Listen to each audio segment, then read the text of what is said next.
నమస్తే welcome to mega 9 TV నేను Siraj KTR formula ఈ కార్ రేసులో నెక్స్ట్ ఏం జరగబోతుంది తొలి దఫా విచారణ ముగిసింది ఇప్పుడు ప్రాసిక్యూషన్ కు అనుమతి ఇవ్వాలంటూ గవర్నర్ ను ఏసీబీ అనుమతి కోరింది ఏసీబీ త్వరలోనే ఛార్జ్ షీట్ దాఖలు చేయబోతుంది ఛార్జ్ షీట్ దాఖలు చేస్తే ఏం జరగబోతుంది అసలు కేటీఆర్ ను అరెస్ట్ చేసేటువంటి అవకాశం ఎంత ఉంది స్థానిక సంస్థల ఎన్నికల సమయంలో ఎందుకు గవర్నర్ అనుమతి ఇచ్చారు రేవంత్ రెడ్డి ఆడుతున్నటువంటి మైండ్ గేమ్ ఏంటి అసలు రూల్స్ ఏం జరుగుతున్నాయి ఏ అంశాలపైన విచారణ జరగబోతుంది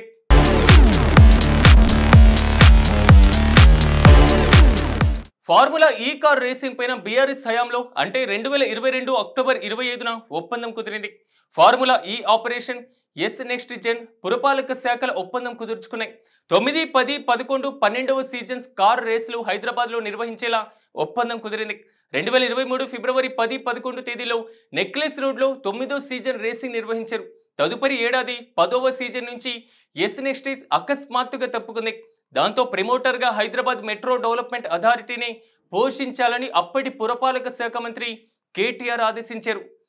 ఈ నేపథ్యంలో 2023 అక్టోబర్లో 54.88 కోట్ల రూపాయలను ఫార్ములా ఈ ఆపరేషన్ సంస్థకు హెచ్ఎండిఏ నేరుగా బదిలీ చేసింది ఈ వ్యవహారమే ఇప్పుడు మొత్తం వివాదానికి తెరలేపింది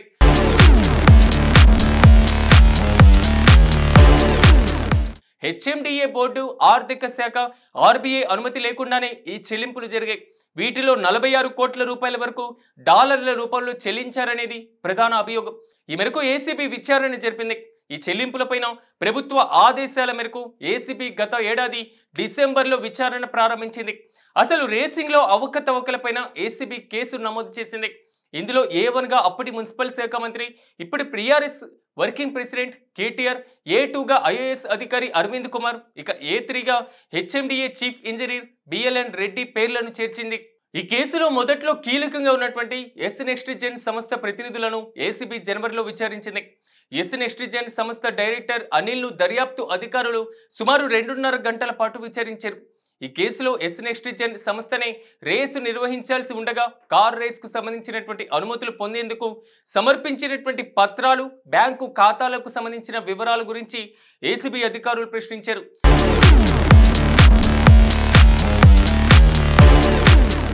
తాజాగా ఫార్ములా ఈ కార్ రేసులో దూకుడు పెరిగింది ఇప్పటికే 4 సార్లు విచారణకు కేటీఆర్ హాజరయ్యారు అరవింద్ కూడా 5 సార్లు విచారణకు హాజరయ్యారు అయితే మొదట ప్రభుత్వ నిధులు దుర్వినియోగం చేశారంటూ ప్రివెన్షన్ ఆఫ్ కరప్షన్ కింద కేటీఆర్ మీద ఏసీబీ కేసు నమోదు చేసింది 13(1)(a), 13(1)(2) పీసీ యాక్ట్ కింద కేసు నమోదు చేశారు వాటితో పాటుగా 409, 129B సెక్షన్ల కింద కేసులు కూడా పెట్టారు ఇక మొత్తంగా 4 సెక్షన్ల కింద కేటీఆర్ పైన ఏసీబీ కేసులు నమోదు చేసింది ఇక్కడ 2 విషయాలు జరిగాయి ఈవెంట్లో కార్ రేసు జరగడానికి కావలసిన ట్రాక్ ను సిద్ధం చేయడం అవసరమైనటువంటి సివిల్ వర్క్స్ చేయడం వరకే ప్రభుత్వం పని ఎందుకంటే ఈ రేసును ఆర్గనైజ్ చేసేది ఫార్ములా ఈ ఆర్గనైజర్ మధ్యలో స్పాన్సర్లు వచ్చారు లాభ నష్టాలు భరిస్తామన్నారు అయితే వివిధ కారణాల నుంచి స్పాన్సర్షిప్లు వెనక్కి తగ్గాయి ఇది మొదటి విషయం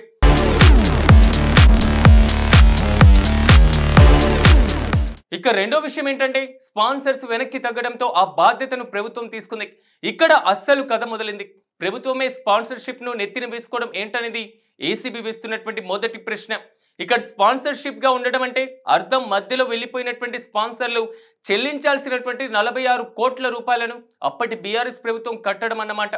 దానికి సంబంధించినటువంటి ఫైల్ 2023 సెప్టెంబర్ 27న అప్పటి మంత్రి కేటీఆర్ వద్దకు వచ్చింది అప్పట్లో ఆయన మున్సిపల్ మినిస్టర్ కాబట్టి ఆ ఫైల్ పైన సంతకం పెట్టారు అంటే 2023 అక్టోబర్ 30 నాటి ఒప్పందం పైన సంతకం చేయడానికి ముందే ఆ చెల్లింపులు జరిగిపోయాయి ఆ తర్వాత ఆ డబ్బును హెచ్ఎండిఏ అకౌంట్ నుంచి చెల్లించారు ఇక్కడ మరో తప్పు జరిగిందని ప్రభుత్వం అంటుంది ఆ 46 కోట్ల డబ్బులను డాలర్స్ రూపంలో చెల్లించారు ఫార్ములా ఈ రేసులో లండన్లో ఉంది కాబట్టి డాలర్ల రూపంలో ఇచ్చారు విదేశీ కంపెనీకి డాలర్ల రూపంలో చెల్లిస్తున్నప్పుడు reserve bank of India permission తీసుకోవాలి కానీ అనుమతి తీసుకోలేదు మొత్తం ట్యాక్స్తో కలిపి 56 కోట్ల రూపాయలు లండన్ కంపెనీకి చెల్లించారు ఇక్కడ మళ్ళీ తప్పు మీద తప్పులు జరిగాయంటుంది రేవంత్ రెడ్డి సర్కార్ స్పాన్సర్లుగా ఉంటామంటూ విదేశీ కంపెనీతో ఒప్పందం చేసుకొని డబ్బులు చెల్లించాల్సి వచ్చినప్పుడు క్యాబినెట్ పర్మిషన్ తీసుకోవాలి కానీ అలా జరగలేదు పైగా ఒప్పందం రాష్ట్ర ప్రభుత్వానికి ప్రైవేటు కంపెనీకి మధ్య జరిగింది కానీ హెచ్ఎండిఏతో కాదు అయినా సరే హెచ్ఎండిఏ అకౌంట్ నుంచి రిజర్వ్ బ్యాంక్ పర్మిషన్ లేకుండా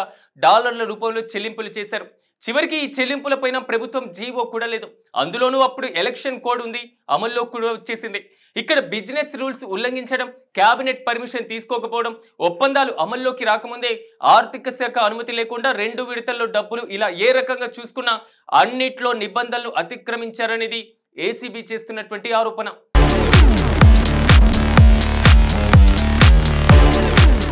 కేటీఆర్ పైన గతేడాది డిసెంబర్ 19న కేసు నమోదు చేసింది ఏసీబీ. ఇందుకు సంబంధించి కేటీఆర్ను ఇప్పటికే 4 సార్లు విచారణ కూడా చేశారు. ఫార్ములా ఈ కార్ రేసులో భారీగా అవినీతి జరిగినట్లు ఏసీబీ తేల్చింది. ఈ కేసులో క్విట్ ప్రోకో జరిగినట్లు నివేదికలు చాలా స్పష్టంగా ఉంది. అప్పటి అధికార పార్టీకి స్పాన్సర్డ్ కంపెనీ చెల్లించినట్లు నివేదికలు వెల్లడించారు ఏసీబీ అధికారులు. మరోసారి విచారణకు అనుమతి కోరుతూ సెప్టెంబర్ 9న గవర్నర్కు ఏసీబీ లేఖ రాసింది. 70 రోజుల తర్వాత గవర్నర్ నుంచి గ్రీన్ సిగ్నల్ వచ్చింది. ఇక తాజా పరిణామంతో త్వరలో కేటీఆర్ పైన అభియోగాలు నమోదు చేసేందుకు ఏసీబీ సిద్ధమవుతుంది. విచారణ తర్వాత ఛార్జిషీట్ దాఖలు చేసేటువంటి అవకాశం కూడా ఉంది. అదే సమయంలో అటు కేసులో కీలక నిందితులైన ఐఏఎస్ అధికారి అరవింద్ కుమార్ డిఓపికి రాష్ట్ర ప్రభుత్వం లేఖ రాసింది. ఒకవేళ కేంద్రం అనుమతిస్తే